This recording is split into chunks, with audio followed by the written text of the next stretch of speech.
Genesis chapter 42. When Jacob learned that there was grain in Egypt, he said to his sons, "Why are you staring at one another? Look," he added, "I have heard that there is grain in Egypt.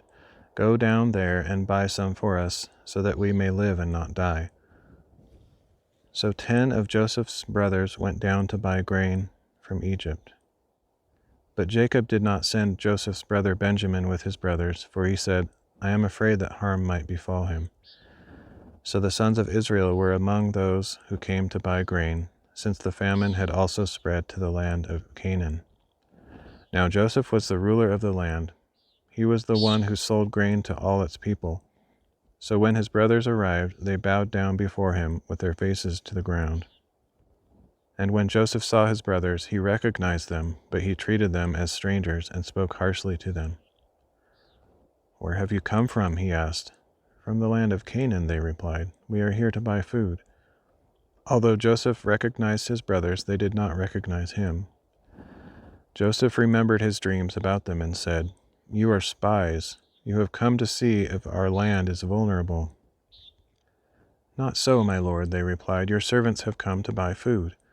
We are all sons of one man. Your servants are honest men, not spies." "No," he told them, "you have come to see if our land is vulnerable." But they answered, "Your servants are 12 brothers, the sons of one man in the land of Canaan. The youngest is now with our father, and one is no more."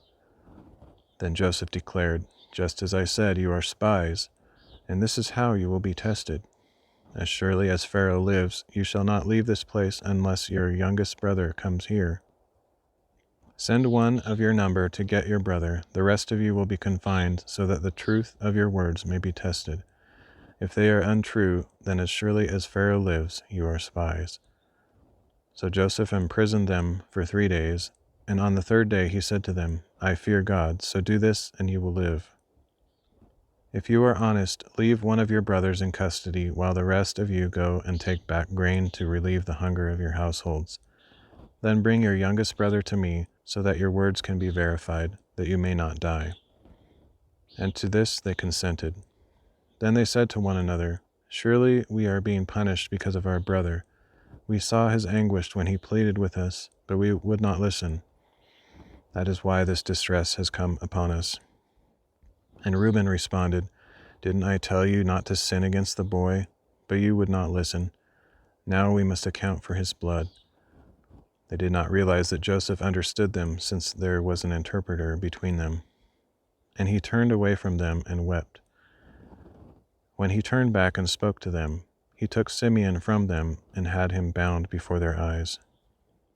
Then Joseph gave orders to fill their bags with grain, to return each man's silver to his sack, and to give them provisions for their journey.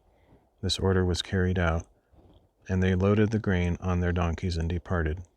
At the place where they lodged for the night, one of them opened his sack to get feed for his donkey, and he saw his silver in the mouth of the sack. "My silver has been returned," he said to his brother. "It is here in my sack." Their hearts sank, and trembling, they turned to one another and said, "What is this that God has done to us?" When they reached their father Jacob in the land of Canaan, they described to him all that had happened to them. "The man who is lord of the land spoke harshly to us and accused us of spying on the country.